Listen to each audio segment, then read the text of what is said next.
My favorite iPhone 13 update so far is a new camera mode called cinematic mode, and it makes your videos look a lot better than the regular video mode. But it is missing a couple of really important factors that I'll point out. And instead of comparing this to like a cinema camera to explain it, I'll just show you the cinematic mode in action so you could see it. I took a video last night that I'll play for you, and I'm coming from a filmmaker's perspective. So when I bought this, I was really looking for cinematic mode because I'm a filmmaker, right? And I use cinema cameras. But if you're a regular person and you've never shot a professional video, that's okay. You still might want to look at cinematic mode because it will make your videos look a lot more professional. And I have the iPhone 13 Pro, but the cinematic mode is available on every single iPhone 13, including iPhone Mini 2. And let me go to the camera app to show you where to find it first.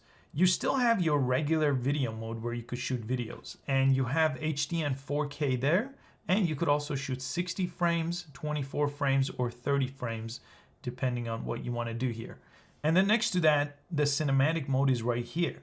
And in cinematic mode, there are limitations in your settings. So no matter what settings you choose to change here, you cannot change the resolution or the frame rate, which is what I don't like about cinematic mode. Cinematic mode on the iPhone is locked at 1080p, means you can't shoot 4K right now, and it's locked to 30 frames per second, which kind of doesn't make sense to me because if you're a filmmaker, you already know this, but every movie ever made is shot in 24 frames. So when they say cinematic, I think of cinema, I think of what I've seen in movie theaters, and all those movies are 24 frames per second. Not a single one is shot in 30 frames. Not a single TV show on Netflix is shot in 30 frames, right? Only soap operas are maybe, or news is shot at 30 frames.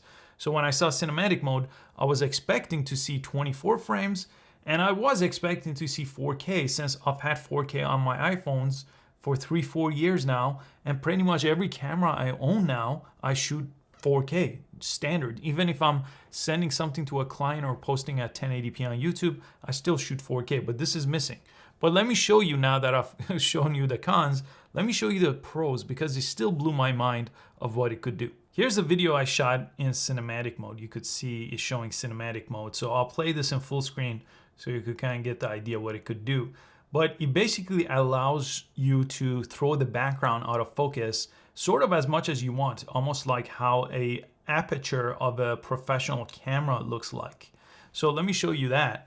Right here, you have this option under cinematic mode, which is your aperture or your f-stop. And this works pretty straightforward. If you go this way towards f2, you have a shallow depth of field, meaning more things are out of focus here in the background. And if you go this way to f16, more things are going to be in focus. So I'll just go ahead and shoot a quick video. This is at f16, so you see the foreground and the background is still a bit out of focus, but let me go ahead and change the f-stop here to 2, and I'll go ahead and record a new clip for you. And you could see the background is a lot more out of focus than the previous take. You see the background now, and this is the foreground. And this is the other really powerful thing about it. If I tap on the background, you see how smoothly it racks focus from the foreground to the background. And it does this automatically sometimes too when it detects faces. But right now I'm just tapping to rack focus, and he's doing an incredible job doing that. And what's really interesting about this is you could go to that clip here, and I could go ahead and press edit on it, and I could change the f-stop from what it was. If I tap up here, I could change the f-stop. Like, you can't do this with a regular camera. If I took this camera here and if I change the aperture, whatever I shoot is based on this aperture. I can't go into edit and change that and make my background more or less out of focus. But this is actually not changing the aperture in a way where a traditional camera would change the aperture. This f2 to f16 is something that's happening completely digital. So f16, everything's in focus almost, and f2, the background is completely blurry here.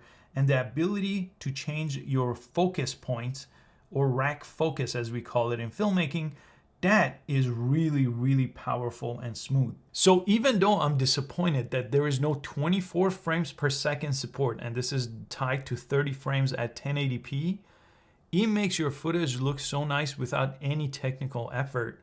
and the ability to smoothly change the focus point of your shot live by tapping something or letting the automatic follow focus take place kind of blew my mind. And the way it analyzed colors with the HDR mode, the Dolby Vision HDR mode, looks really, really sharp. Again, I'm a bit disappointed by the lack of, especially the lack of 24 frames per second. I don't remember in the last 15 years shooting anything outside of 24 frames per second.